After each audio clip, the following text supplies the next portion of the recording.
Welcome back to Being Bookish. I'm Ray, an unapologetic bookworm, introvert, self-confessed hermit, and long-time depression sufferer. This is my quiet space to share thoughts as I make my way through an ever-growing to-be-read pile. It's grown by 7 books in the last 2 weeks. Join me as I explore the stories on my bookshelf one book at a time with 100% honest and completely spoiler-free reviews. This week, I am going to be looking at a book that was initially self-published in 2023 and subsequently re-released when it was purchased by a major publishing house in 2025. It is the first in a duology that is in itself part of a wider series, The Ever King by L.J. Andrews. Step into my bookish world and please enjoy your stay.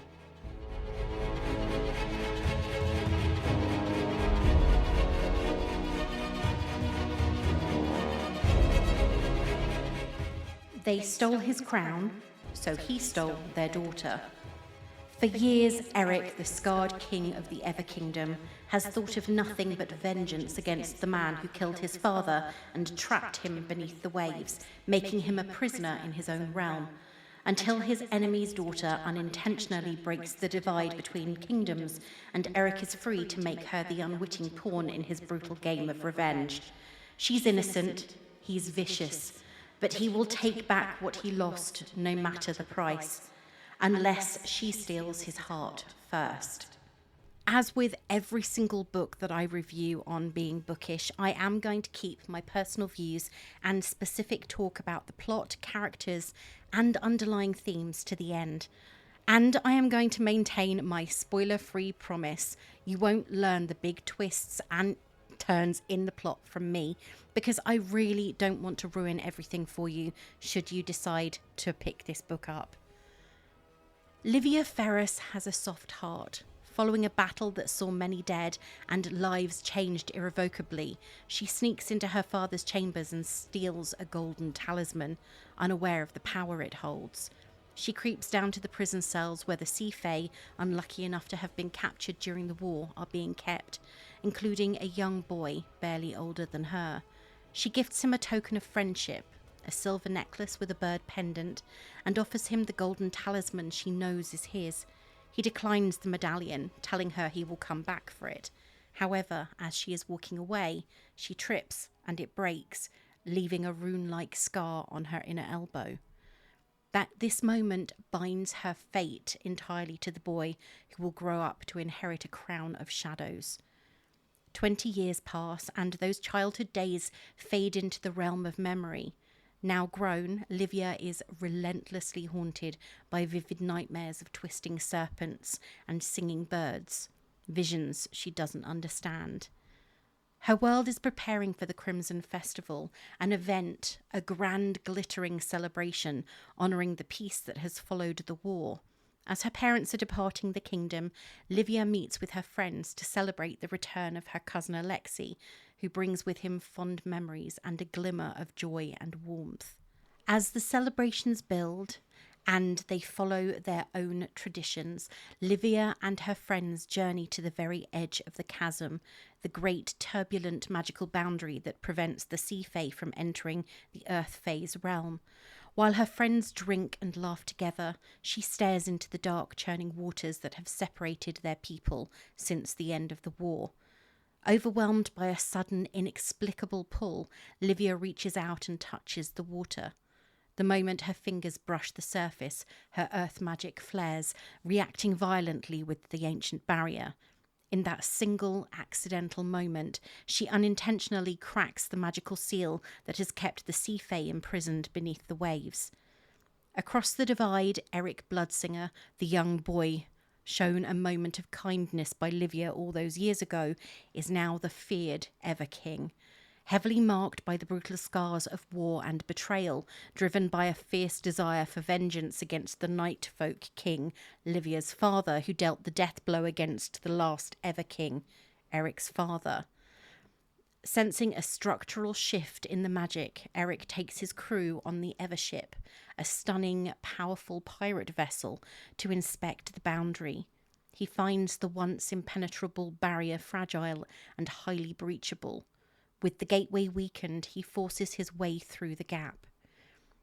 Instead of a loud, violent invasion, Eric slips into Livia's world during the height of the Crimson Festival.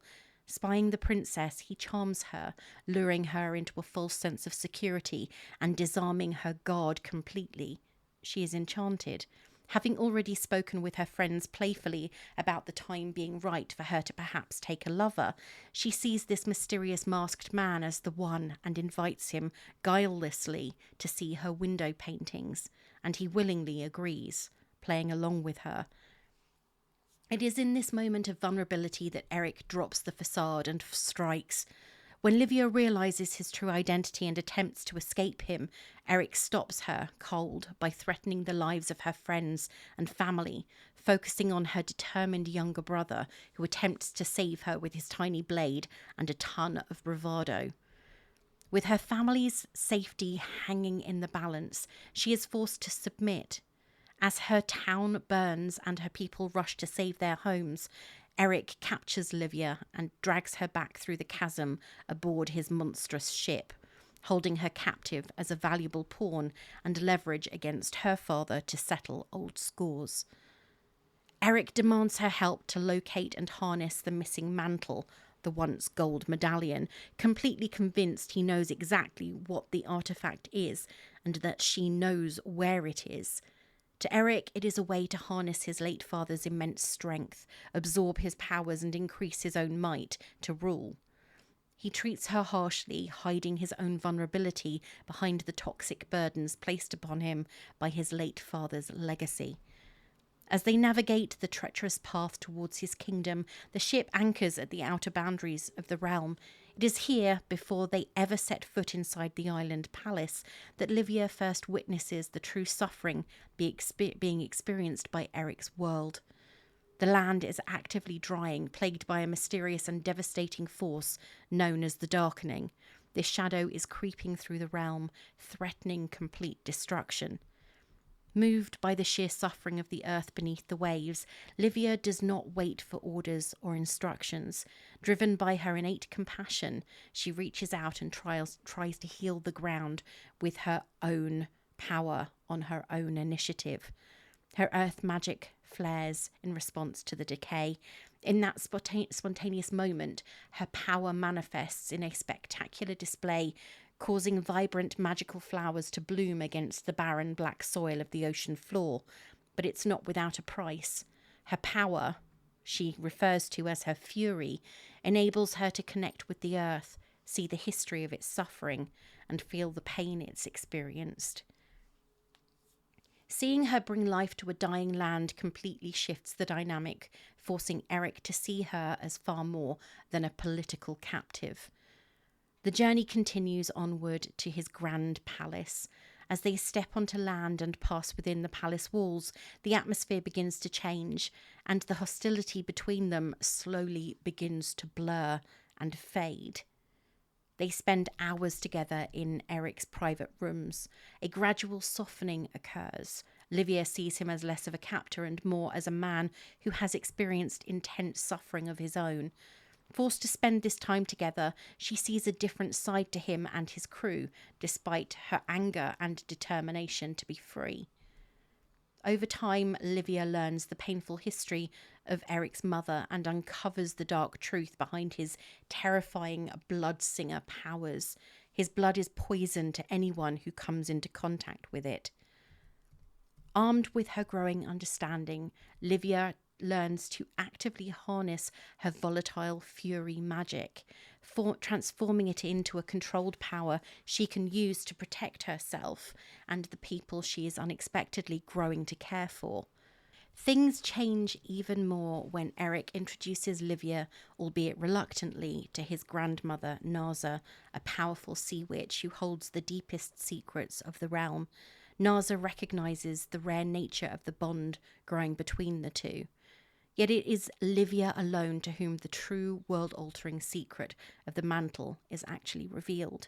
While Eric remains blinded by his quest for power, Livia learns that the mantle was never meant to be a simple weapon for kingship or a tool to increase his father's raw might. Instead, it was a special artifact created by Narza herself when her daughter married Eric's father. It was designed strictly to strengthen Eric through a profound heart bond. When Livia accidentally broke the talisman all those years ago in the cell, the magic fastened that very heart bond between the Earth Fae princess and the young Ever King. As the truth of the mantle settles over her, the initial dynamics of captor and captive continue to melt away into a mutual reliance and an intense, high-stakes attraction. Livia is torn between her loyalty to her own people and the undeniable pull of this fading underwater world and its king, Eric. The heart bond that connects her to him becomes a genuine source of resilience. This powerful magical tie transcends the boundaries of their warring heritages, providing a mutual understanding that lights the deepest depths of the palace as they stand together against the encroaching darkness. Of course, this is not the end, but revealing any more would, again, spoil anything for anyone who is looking to pick this book up.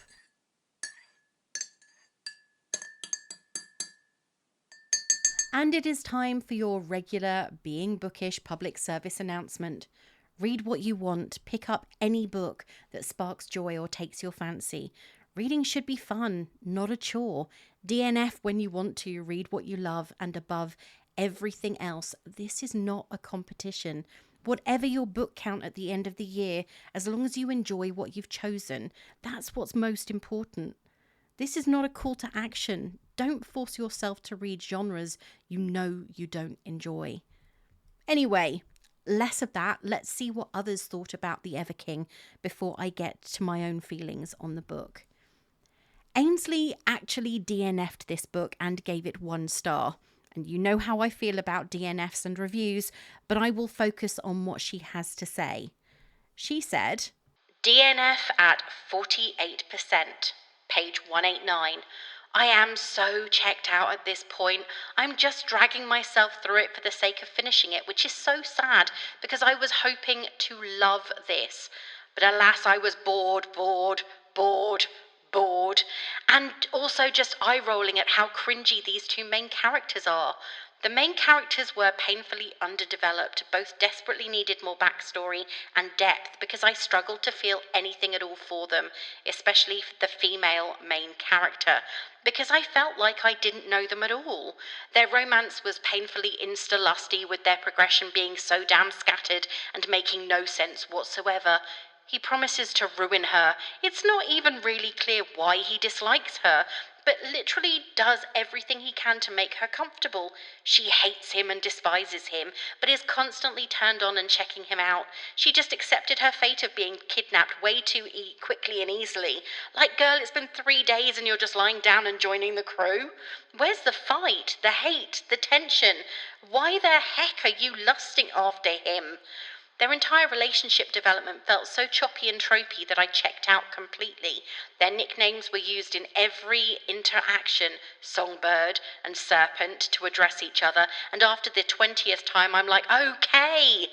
The MMC was morally grey for all of 1 whole chapter, and it would have done wonders to actually let him be a ruthless, vicious pirate that the female main character feared, because it was so underwhelming. The magic system and world had really awesome potential, but they felt too painfully undercooked. The magic isn't ever really explained, the world had plot holes that I couldn't wrap my head around, and I think maybe this book was just better in concept than execution, sadly. I'd be holding on to the magic and world-building crumbs for dear life, because it was clear this was meant to be predominantly a romance, apparently a dark romance, but it didn't feel it beyond the initial kidnap. First DNF of the year, and I'm so sad it was this book. Though the count for 1-star reviews on this book could be seen as rather high, over 1,300, there are only a few written reviews to be found, and the vast majority, for that read all bar 2 one-liners, were actually DNFs. Though Ainsley's review was one of those DNFs, it was also one of the only reviews at 1 star with substance, giving reasons for the issues she experienced while reading. Do I agree with her? Maybe some of what she has said resonates, but again, I'll get to that shortly. The overall rating for The Everking is somewhat similar across Goodreads and Storygraph. While it was released in 2025, I have to be honest and say that I hadn't heard of it or seen it on my social feed until relatively recently. And though I could have purchased both books in the duology in hardback, I resisted the urge and am still waiting for book 2 to be delivered at some point after the paperback release date of the 11th of June, which isn't that far away, to be honest. This feels as though it had a much quieter transition from indie to traditional publishing. I haven't spied any special editions with beautiful sprayed edges out in the wild, and though it's now making a bit of an appearance on social media, it's less of a roar and more of a whisper. On Goodreads, The Everking has earned an overall rating of 4.09, and on Storygraph, it's 4.04, which I probably shouldn't be that surprised at, given it's been 3 years since the book was originally released as an indie publication, giving plenty of people time to review it.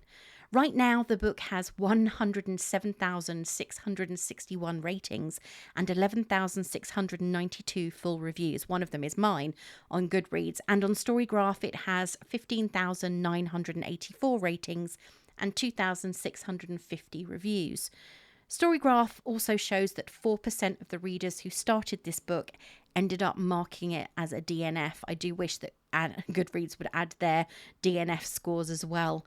38% of Goodreads reviewers rated the book a 5-star read, and a further 38% gave it a 4-star rating. But as always, I can't help wondering how that ratio would shift if people were able to use half and quarter-star ratings on that particular platform. I know I would love that, and I say this every single episode. There are just some books out there that are good, but not quite 5-star worthy. As Verve says at the very start of her review, she is definitely a fan of the series and of L.J. Andrews as an author. She gave the book 5 incredibly enthusiastic stars and said, "I will preface this with I will hear zero criticism about this series. L.J. Andrews' The Everking is a fantastic blend of dark fantasy and passionate romance that practically transcends its genre. Stepping into the richly imagined world of the Everkingdom, we meet Eric, the scarred and vengeful king, and Livia, the innocent yet resilient princess who becomes an unintended player in his quest for retribution. Their journey is set in a world filled with pirates, sirens, fae, and a hint of Viking lore, creating a world of intrigue and danger. And if you're familiar with the Broken Kingdoms, there's going to be a lot of familiar faces." Andrew's writing prowess shines brightly in her ability to craft a tale that is both intricate and compelling. The character development is a standout feature. Eric, with his complex persona of tortured soul seeking vengeance, is entirely captivating with his depth and vulnerability. Livia, in contrast, is the epitome of strength and compassion, her growth throughout the story reflecting the resilience of the human spirit.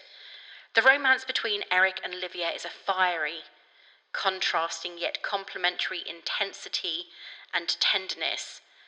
Andrew skillfully portrays their evolution from enemies to lovers, making their connection feel both inevitable and forbidden, and yet still organic and natural. This tension is the heart of the novel, driving the narrative forward and keeping you in its grip. The world building in The Everking is nothing short of magnificent, which I knew coming from the Broken Kingdoms. Andrews creates a universe that feels both familiar and fresh at the same time, weaving elements of mythology and fantasy to create a setting that is as enchanting as it is dangerous. The integration of unique powers and the vivid description of the Everkingdom make it entirely immersive and exciting. However, I'll always be one for Andrew's ability to balance the darker elements of the story with moments of light and hope. The themes of revenge, loss, and love are explored with a deft hand, creating a narrative that is emotionally resonant and deeply satisfying in a way that is messy and cathartic and entirely realistic. The Ever-King is a standout in the world of dark fantasy romance. L.J. Andrews has crafted a world that is as brutal as it is beautiful, populated by characters that you hope to see more of with each book, and maybe a Generation 3. This book and series will be one you'll always recommend. It was actually really interesting to read through many of the 5-star reviews for The Ever-King, and it took me a considerable period of time to find a review that offered something of an opinion.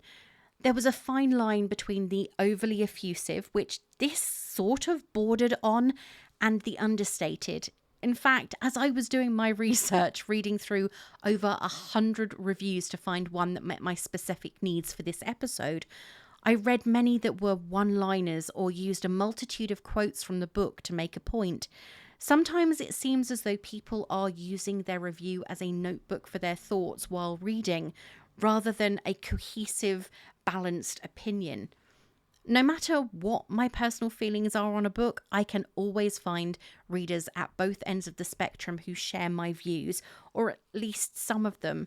I know that not everyone will share my opinion. Everyone is different, and art is subjective.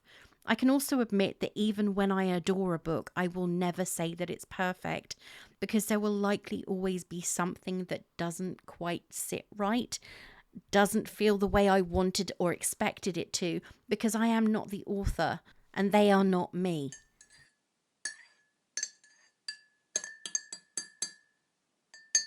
Right, now that I've mentioned what others have been saying, here is what I really think about The Ever-King by L.J. Andrews. No spoilers, just 100% honesty. Did I like the book? I know that I have already mentioned the fact that I hadn't heard anything about this book until a few weeks ago when it started appearing on my Instagram feed, seemingly out of nowhere. You will never hear me say that I am not influenced by what I see online. However, the influence stops when I buy the book. My opinion is solely mine. Views that hovered in the back of my mind may be brought to the surface and made clearer by someone else's review after I finished the book. But that is truly it. I actually quite like it when I pick up a really popular book. See my last extended review where I looked at Blood of Hercules, a novel many of the readers I've connected with online absolutely loved and adopted as part of their personalities for a while, and see something different. In that particular instance, the book was not one I happened to warm to. When it comes to The Ever-King, I was expecting something that I don't think I quite got. The book has been marketed as dark fantasy with a list of trigger warnings that I will be truthful in telling you I didn't look at until just this moment, when I wanted to see what they said. I always skip the trigger warnings as I will read pretty much any book out there. Yes, I do avoid thrillers, but that is because they are often based on real events, things that can really happen, and the news is horrifying enough without putting thoughts of house invasions and stalkers in my head. Anyway, back to The Ever-King. Marketed online quite clearly as enemies to lovers, forced proximity, and dark fantasy with dark themes, descriptive scenes of torture, and explicit bedroom content. This book is not for the children, by the way. I saw the forced proximity. I even noticed the enemies to lovers, though I felt the waters were a bit muddied due to Livia's nature. But the dark fantasy, I really didn't feel that one. Yes, it is a fantasy. Sure, some moments may feel a little bit dark, but no more than several other books I've read, including Shield of Sparrows and The Wolf King, and I wouldn't classify either of those as dark fantasy. Obviously, everyone's definition of dark fantasy will be a little bit different, but I always think of it as a book with stronger elements of horror. According to the Book Genre Dictionary, and I had to look far and wide for this, books in the dark fantasy genre are made of stories of a literary artistic nature that combine fantasy with elements of horror. They are also works of fantastical fiction with a dark, gloomy atmosphere with a sense of horror and dread. They have a dark, often brooding tone. Examples include Dracula, American Gods, The Gunslinger, and Interview with the Vampire. To put it simply, vampire murderer equals dark fantasy. Mortal murderer with human victims equals horror. I personally don't think that this book has enough horror elements in it to qualify as a dark fantasy. Yes, our main character Eric has been horrifically tortured, and there are dark plots aplenty. There have been multiple attempts on both Livia and Eric's lives, and we have the mysterious darkening curse that is making its way through the Ever. But for me personally, that is a fantasy novel. Without the darkening and the war that was fought before the book began, there would be no plot. Nothing for the two would-be lovers to have internal battles about before falling into bed together. So I'm going to knock that definition on the head. This book is fantasy or romantasy with a pirate subplot. Now I've got that out of the way, I'm going to look at everything else. You'll probably be relieved about that. I enjoyed the world building. Thanks to the prologue, something that isn't always necessary, we have an idea of the world as it was, the suffering that people experienced. We learn about Eric before he became the ruthless Ever-King and experienced the world through Livia's eyes, a naive child who saw the good and wanted to take away the pain and suffering of a young boy. This subtle build-up to the story that starts several years later is fascinating. Because, of course, that simple act of kindness is Livia's undoing. Often I find myself frustrated when the world building is not quite absent, but almost a second thought. In fantasy, I honestly believe it is as important, if not more so, than the characters placed within that world. Andrews does not disappoint here, at least to me. Throughout the story, she is delivering the history of the Ever, the suffering the people have experienced, and the journey that Eric has taken, going from child to king. Not one character, even the crown chasers in his palace, has been ignored. They all have a reason to be there, even if it isn't immediately apparent. For all his protests that he is a monster, a horrific king who is only after blood and vengeance, Eric has a depth of character. While he persuades Livia to go with him to the Ever with threats of violence against her loved ones and her people, he treats her almost carefully. He makes threats towards her but protects her when others may do her harm. A perfect example of this being when she is seduced by a siren at the pub and Eric kills him before she can be wooed to her death by the bloodthirsty creature. For all his protests, there is a softness there which he does not want others to see. Livia is far stronger than she takes credit for. She is terrified of the power she wields, but she doesn't shy away from using it when she knows it will make a difference. All her life she has been given free rein to do what she wants. Her parents are generous, allowing her to have a say over what she does. There has been no pressure to marry or make a powerful alliance, and this gentle upbringing has produced a relatively well-balanced, kind-hearted woman. But she will fight for what she believes in, including those she grows close to. Her desire to make things better for a people who could wish her harm speaks of her nature. It is this which earns her the respect of Eric's crew, eventually. Initially, her behaviour appears almost stupid, but she is playing a long game. Diplomacy has incredible value, and she has it in spades. I personally loved Celine Tidecaller, probably one of my favourite characters of the entire book. She was sarcastic, intelligent, and everything I adore in fantasy characters. She has a tragic past, and while that does affect how she behaves and how quickly she will give her trust and friendship, she is loyal to a fault when it's been earned. She doesn't share very much, but when she does open up, it's as though there's a massive release of pressure. I would love to learn more about her, and there is a part of me that would love to read a standalone all about Celine and her personal journey, but sadly it doesn't look like that's a story scheduled in the 4-book and 1 novella lineup. This novel is one that utilises themes which have become popular again after years in the darkness. Pirates and Vikings were incredibly popular romantic heroes in the 1980s and early 90s, when novels like Fires of Winter, A Pirate's Love, The Wind and the Sea, Viking's Woman, Golden Surrender, The Windflower, and more were flying off the shelves. Over the last few years, these two themes have experienced something of a resurgence, with novels including Daughter of the Pirate King, Sea of Roses, A Fate Inked in Blood, and more having been released. It seems as though the windswept violence of these particular potential romantic heroes has caught the imagination again, and they are being blended almost seamlessly into the world of fantasy in order to potentially sand down the possible cries about consent and violence that these lifestyles naturally involve. This book isn't without its faults. I do find myself wishing that Eric's capitulation wasn't quite so speedy. I was promised a morally grey main male character, and I really don't think I would call Eric that at all. He quickly went from "you will come with me or I will kill your family" to "you must learn to protect yourself because I don't want you to die."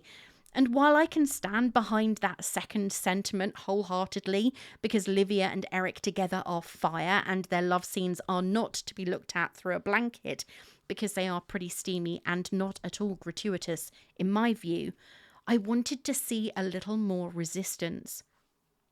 I wanted to see the anger, a frustrated Livia beating her hands on Eric's chest as he shuts her in a room as his prisoner. We got that, but for such a brief time. The book was more frenemies to lovers than enemies because the animosity simply didn't last long enough. Even his crew isn't immune to her charms because she's just so kind-hearted, even when she's angry. Another descriptor I have an objection to is slow burn.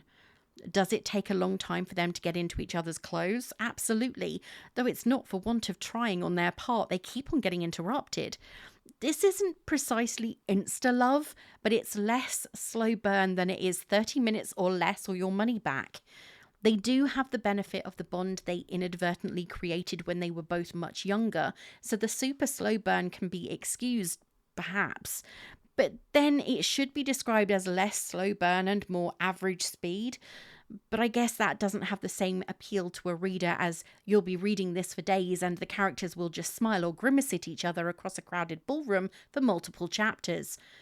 If you haven't seen my review of Gracie and the Grump by the Queen of Slow Burn, Mariana Zapata, then you may not know of my feelings about slow burn, and they aren't complimentary. I'll link it below, see if you're like me at all.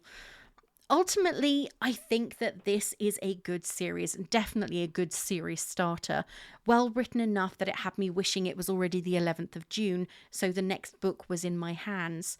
It is a book that has slunk somewhere under the radar, but perhaps this is in part due to the fact that the original publication date was 3 years ago.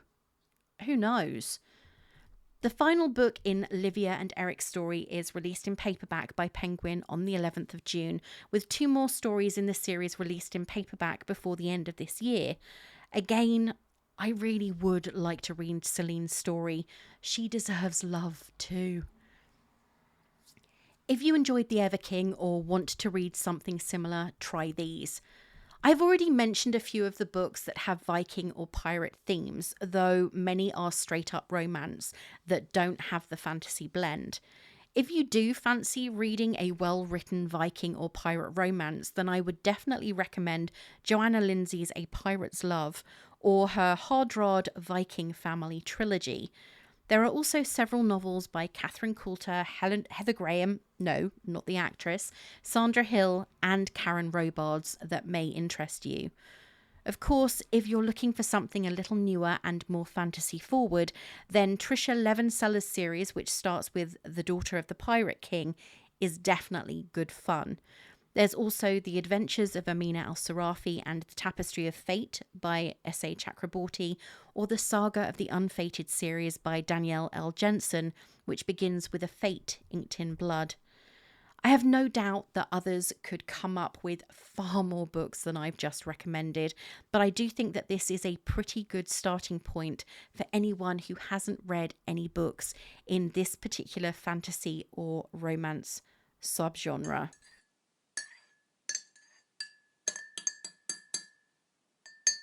Goodbye May and hello June. Though I have to be quite frank here, so far I am not at all impressed with this weather. As I record this, the wind is blowing bins and setting off car alarms while the rain is lashing down. I do not like wind and rain. They interrupt my relaxing balcony mornings. I'm currently awaiting 2 pre-orders for June, both of them due on the same day. And this morning I received 2 books. My Starbright box from Illumicrate, which was late due to the book choice, and for the life of me I cannot remember what it is, and Starside by Alex Astor.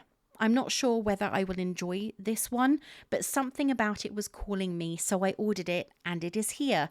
Being honest, I don't really even know what it's about, but sometimes those books are the ones you enjoy the most. I am just looking at my experience of several reads that I picked up on a whim. I was sure that last month was going to be a slow one because I hit a bit of a slump. Not sure why, and I don't think I ever will. However, we are currently on the 6th of the month as I record this, and I am barely halfway through my current read. I know I should live by the advice I always give during my episodes. It's not about quantity but quality, and that is why I'm taking my time. I am reading book 8 in the Dungeon Crawler Carl series, which I could talk about for a very, very long time. Things are getting intense. There are more deaths, more gore, more hilarious insights from a sarcastic talking cat, who I imagine sounds very much like mine would if she ever earned the ability to talk, and good grief, the thought of that is kind of horrifying, and I am loving every minute of it. I just wish I didn't have the voice at the back of my head yelling that I am taking just a tad too long. Anyway, how have you been? Well, that's it for this week, and thank you so much for listening. And if you haven't done so already, please do check out the Stephen King thing that I do with Lorraine once every couple of months. It is a really fun project, and we have just finished reviewing Cujo, and I've actually got another episode already ready to edit. That is The Shining. If you're enjoying the show, please share it with your friends and family and leave a star rating on Apple Podcasts, Spotify, or wherever you listen, because it truly does help the algorithm reach more people. You can find me on Instagram at Being Bookish Pod, or on X at Being_Bookish, and on TikTok at Being Bookish Reviews, though I have been quite quiet on the latter two for a little bit of time. I've been so busy and just focusing on reading, and I have got some really exciting things coming up in the next few months. If you prefer reading, head to beingbookish.co.uk for spoiler-free reviews, my 2026 reading tracker, and all the links to the podcast in one easy to find and navigate place. Until next time, this is me saying farewell.